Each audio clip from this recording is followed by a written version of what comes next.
entire team. One of the most important people on the show today has to be Tatane, the principal, our ref. I'm talking about Victor Hlongwane.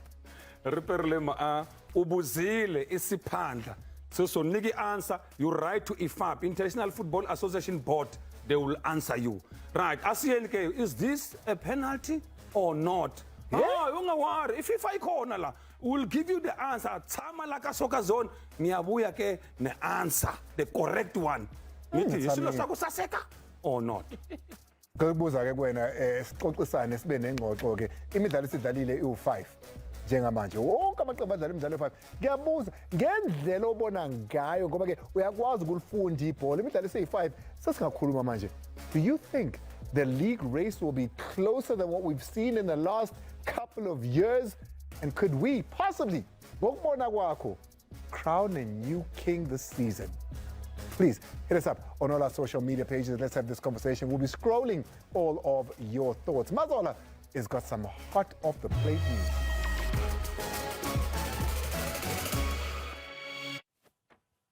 Yeah, hot off the press, we caught up with Coach Hugo Broos earlier today at his press conference just to get the lay of the land with regards to Bafana Bafana as they build up to two crucial FIFA World Cup qualifiers against Lesotho and then, of course, Nigeria later on. And the update there is that there's been a change of venue. FIFA, as the mother body of world football, really, saying that venue, Toyota Stadium in Mangaung, not good enough, not suitable, telling, well, the hosts in this case, that it Lesotho, to change that venue. Now the new venue for Bafana Bafana against Lesotho in that World Cup qualifier, Dr. Petrus Mulimela Stadium. And then with regards to Bafana Bafana as well, some changes. Ime Ocon playing for Hanover in the German Bundesliga, second division, and not being able to proceed to make Bafana Bafana camp. He's since been replaced by Thabo Moloisane of Stellies. And welcome back, Sipho Mbule. He makes his return to the national team because a lot of you would have seen Tito Maswangai pulling up injured against Chippa United, and he can't make the Bafana Bafana squad as well. So Sipho Mbule comes in on his behalf. Let's move now to North Africa. It depends how you look at it. Could be devastating news for a player that has been on the fringes for Bafana Bafana. That's Khanyisa Mayo. He moved abroad to play for CR Belouizdad of Algeria. And at the moment, the window closed last night. And I'm going to come to Mark Haskins to ask about this. Window closed last night, Mark. He can't move essentially, but the club, Sead Ramovic, has not registered him at all. So it means he could be available to the South African market because our window here is still open. But as it stands, not in the future, in the plans of Coach Sead Ramovic at all. Your thoughts? Yeah, again, that's a really controversial one, especially if you look at what's happening globally. I mean, Isak fighting for his rights, fighting because he wants to leave in South Africa. Someone like Ribeiro stated that he doesn't want to play for South. He wants to force a move. And we slated these people. But now the same thing happens at a club where a club just says, we no longer need you. You're surplus to requirements. So you need to go and find employment elsewhere. But they're not giving him a clearance. They still want to make money off of him. So where's the balance? Where, you know, are players protected? Players are very expendable, and that's what I hate about this situation. Players are too expendable. So when a player wants to fight for his rights, we slate them. But then clubs get the right to do this. Yeah, what clubs also get the right to do is hire and fire coaches.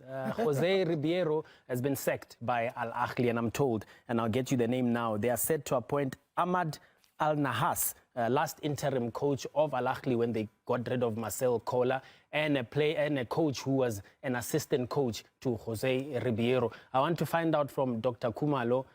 Doc, do you think he should have signed that long-term contract at Orlando Pirates and stayed put to continue the good work with the Buccaneers instead of going to Al Ahly? Well, I guess, in my opinion, I think he should have, because he was given, 5 years? And remember, when he was at Pirates, he enjoyed a successful tenure with Orlando Pirates, winning 5 trophies. So, I mean, the future was bright there. But one thing for sure that I can tell you is that Al Ahly, Abu Mosquito, you know, because they drink successful coaches' blood. When you start to be successful in Africa, they grab you, and then after that, 2-3 weeks, you're out. So clearly, I mean, it's a lesson to other coaches that you need to be wary about that. Yeah, a lesson to other coaches. Some will say, Jose Ribeiro, yena aya kwini. But let's finish off with another coach, another former Kaizer Chiefs stalwart as well, Renelwe Letsulunyan. We say congratulations. Yeye has landed a 1-year contract with Matebele FC in the Botswana Premier League after completing his coaching badges. A lot of people saw him posing with Simpiwe Chabalala in that announcement of Matebele FC. No, Yeye had Simpiwe Chabalala broker the deal, but only as a friend. He's not going to be part of his technical team. But for all these stories and more, catch it on sabcsport.com, and obviously for our fixtures, SABC Plus as well. We've got you covered. Weekend la ngiyakhona nje angikwazi nokujika ikhona kuthiwa hey my ngimisa ama-traffic cop uref uzothini. Well, it's not up to me. He's here. He must let us know ukuthi uthini with all the matters that we saw over the weekend. Here is your referee's corner.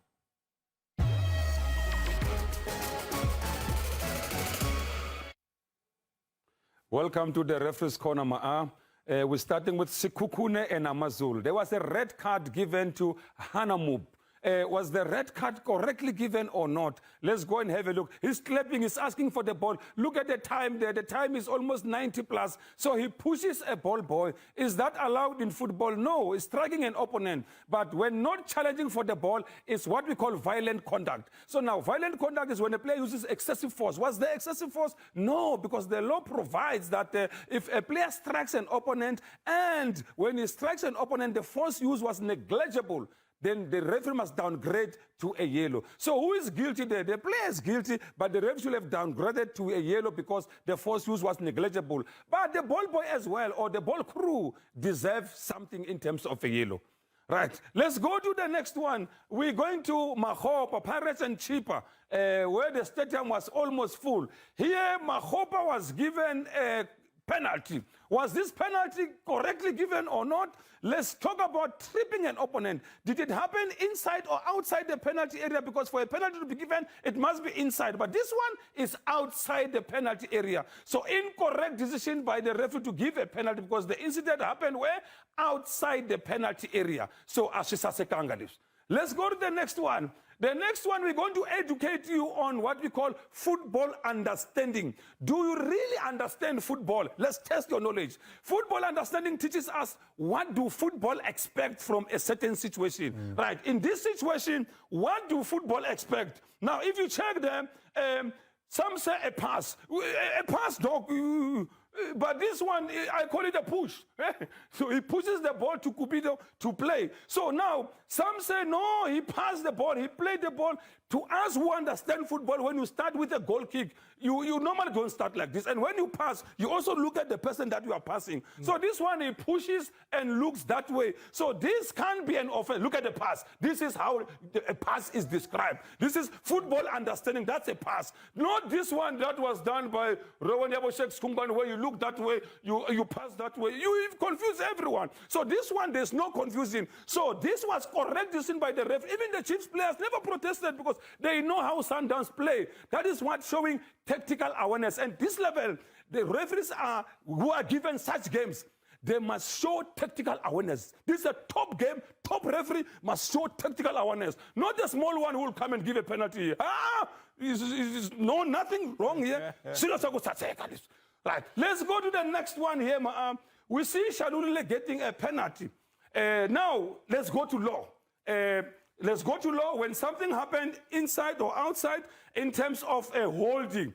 Right, here's the law. The law says when holding starts outside the field of play, outside the penalty area, and continues inside, the referee must award a penalty.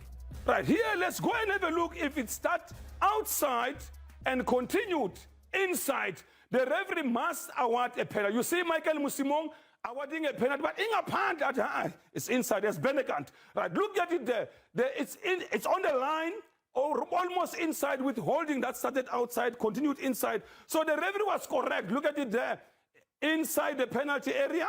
Therefore, correct decision by the referee to award a penalty because it started outside and continue holding with judge where it ends, not where it starts, where it ends. So correct decision by the referee to give a penalty. Well, there you go. Silo Sakusa Seke. We're going to take a break. Mark, I know you've got a lot to ask here. The laws are the laws, and he knows them best. But unfortunately, we don't have the time, Mark. You can ask him at break. No, I was going to say your team benefited like this. Bafana Bafana yami.